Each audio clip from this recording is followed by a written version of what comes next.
Sam, c'est à toi. Oui, je sais, voilà, je vois. Tu as des gouttes sur ton visage, Emric. Non, je plaisante. J'abuse Pas un bien, petit peu. regarde Écoute, pas bien.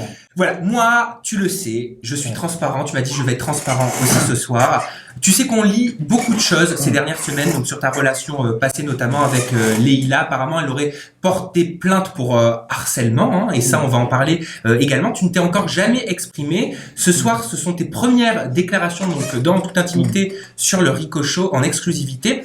Mais avant de parler de cette plainte, j'aimerais savoir si c'était vraiment une évidence, Leïla, quand tu l'as rencontrée, quand tu l'as vue pour la première fois sur le Prime de Secret Story.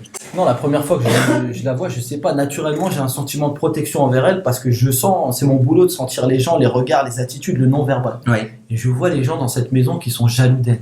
Parce que c'est vrai que c'est une femme qui est imposante, qui est très jolie, et automatiquement, ça fait peur. Bien et sûr. en plus, tu vois qu'elle s'exprime pas trop mal, qu'elle a un petit accent italien, c'est charmeur, ça plaît. Ouais. Et donc, tu as toute la maison qui va se mettre naturellement contre elle. Et donc, j'ai eu ce sentiment-là avec elle, et donc j'ai eu cette volonté de la protéger directement, quoi. Est-ce que tu avais senti tout de suite quand même des points en commun? Est-ce que tu Non, avais... aujourd'hui, sans Secret Story, j'aurais jamais croisé Leïla. Parce que Leïla, elle a un monde, Oui, elle a 34 ans, j'en ai 24, et on n'aurait jamais pu vraiment se croiser. Elle est plus en Italie, machin. Mais vous aviez quand même les mêmes valeurs sur certains points. Ah, on a- L'envie de réussir, Ah oui. l'ambition, Ah oui, le après- professionnalisme. Après, c'est vrai qu'on a les pros tous les deux, on fait pas n'importe quel choix, etc.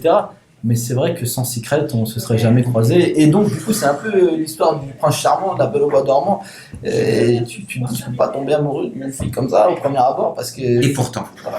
Et pourtant. Est-ce que tu as vu, Emric, de début février, donc l'interview que j'ai faite à Leïla, donc à ton ex-petite amie, elle était très élogieuse envers toi. Elle parlait vraiment de ton ascension. Elle disait qu'elle était très fière de cette ascension, qu'elle t'avait donné pendant des mois des conseils, voilà, que c'était pas forcément évident tous les jours, mais qu'elle était très fière de ton parcours. Toi, aujourd'hui, elle est sur l'Hebdo Show présenté par Arthur. Elle est également dans Vendredi Tout est permis. Elle va très certainement être sur le débrief encore aux côtés de Christophe Beaugrand. Est-ce que tu es aussi admiratif de son parcours? Ah non, je suis super fier d'elle. Et moi, c'est une fierté.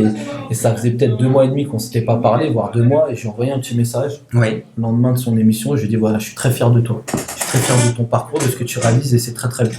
Voilà, malgré quelques différences et divergences qu'on pouvait avoir, Oui. sa réussite, c'est la mienne. Je suis aussi fier et aussi content que si c'était moi, parce qu'on a galéré tous les deux. On Vous avez s'est mis vécu dans les la mêmes nasse, choses. on s'est mis dans une télé-réalité, on a pris des risques, on a fait des trucs, et aujourd'hui elle est sur TF1, très très bien pour elle, et je suis très très heureux, je suis son premier supporter, et si elle pouvait aller le plus loin possible, je serais mais hyper ravi, c'est clair. Avant de poursuivre et de parler donc de la plainte supposée donc de Leïla pour harcèlement, moi je voulais savoir, j'aimerais que tu me dises la vérité et que tu sois vraiment transparent avec les auditeurs, avec les personnes vraiment qui nous écoutent. Est-ce que vous vous étiez revus au mois de février? Et je l'ai revu. Je l'ai revu et j'ai eu une autre histoire, en tout cas on a poursuivi notre Vous histoire. avez essayé de continuer votre histoire, Voilà. c'est ça de... Voilà, on était ensemble. Vous étiez Voilà. donc officiellement Moi, je peux te ensemble. dire, on était ensemble. Voilà, mais je pense que vous vouliez peut-être essayer Non, alors d'être par contre, discret on pour voulait vous occulter tout ce préserver. qui était médiatique et tout, on voulait l'enlever. Mais moi, Pourquoi? je te Pour dis, vous préserver. Voilà, mais je vais te dire sincèrement, aujourd'hui, moi, Leïla, je l'aimerais toujours. Je l'aimerais toujours.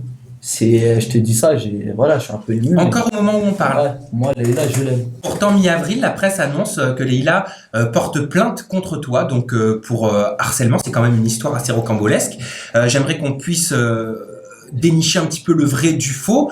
On raconte qu'elle te trompait, elle aurait prétexté des voyages professionnels à Londres pour voir un autre homme. Elle t'aurait notamment planté donc le jour de la Saint-Valentin et assez régulièrement. Je suis désolé, je vois que ça t'émeut un petit peu. Dis-moi Non, si je non. vais un petit peu trop loin, vraiment, honnêtement, Emric. Non, Si, je le vois, je vois que ça te touche. non, mais c'est comme... c'est des trucs que j'ai...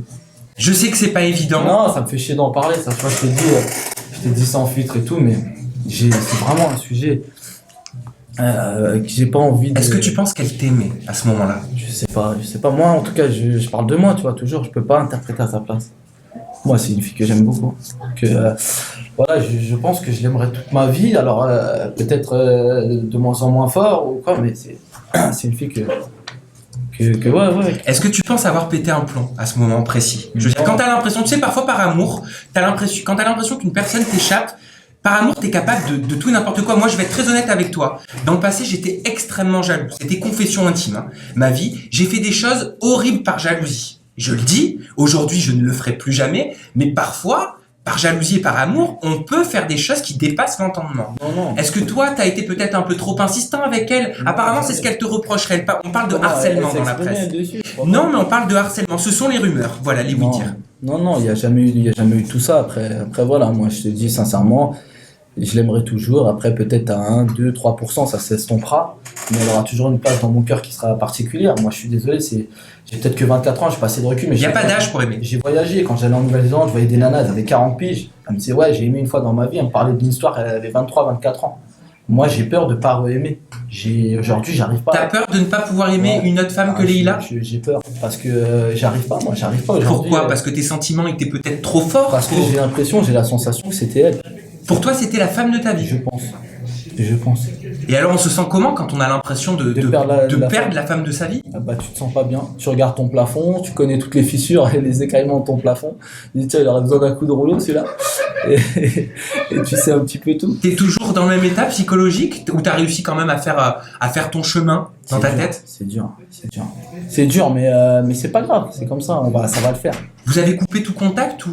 Ouais, aujourd'hui, mais ça va le faire, c'est pas grave. C'est comme ça, je m'en remettrai. Qu'est-ce que je te dis, frérot? Moi, voilà. Comme je dis, elle aura toujours une place dans mon cœur et peut-être qu'elle est la plus lucide des deux. Peut-être que ça peut pas fonctionner entre nous, c'est tout. Simplement, est-ce qu'elle a porté plainte contre toi? Aujourd'hui, moi, j'ai pas. Honnêtement, Aymeric. Ça m'a pas été. Est-ce que tu as reçu une plainte, une convocation d'une gendarmerie? Ça m'a pas été signifié. Donc, elle n'a pas porté plainte contre toi? En tout cas, ça m'a pas été signifié. C'est quoi? C'est de la déception que tu as aujourd'hui? C'est pour essayer de comprendre. C'est l'impression d'avoir échoué sur un point, sur la femme de ta vie. Donc c'est un truc fort. C'est une nana que j'ai aimé et à qui, tu sais, aujourd'hui les couples ils restent plus ensemble. Mais quand 80% des gens aujourd'hui sont séparés. Donc non, moi ce que je voulais dire, c'est qu'à un moment donné, quand il y a une nana qui marque ta vie, tu fais un enfant avec, et même si t'es plus avec au bout de 10, 15 ans. T'aurais pu avoir un enfant avec Leïla? Moi j'aurais été pour. Voilà, quand t'as fait 10, 15, 20 ans avec une nana, et même si tu te sépares, t'as la fierté d'avoir fait cet enfant-là avec cette fille. Et quand il y a adultère, est-ce que pour toi on peut continuer d'aimer une personne malgré tout? Pas parler d'elle, moi je te dis, je parle de moi, j'en suis pas sûr. Oui, mais malheureusement non, mais elle est quand même étroitement liée à toi encore aujourd'hui. Moi je te dis, je peux pas te l'affirmer, je peux pas te le confirmer. Mais est-ce que c'est ça qui a eu raison de votre couple? Non, ce qui a eu raison de notre couple, c'est qu'il y a des shakos, c'est tout. Il y a des shakos, parce que Leïla, c'est une fille qui a une image de marque, qui est puissante de plus en plus et qui cartonne, et que moi, à 24 ans, je puisse avoir une influence de petits copains, pas plus. Moi, ça devait déranger certains. C'est tout. Ok, écoute, je te remercie en tout cas pour ton honnêteté. Je sais que c'est pas évident. On se met la pause musicale. De parler tout ça. Ouais, parce que je vois que t'en as besoin. Allez, je m'en fous, Ritza. Juste réagir. On réagit juste après. Je m'en fous, Ritza.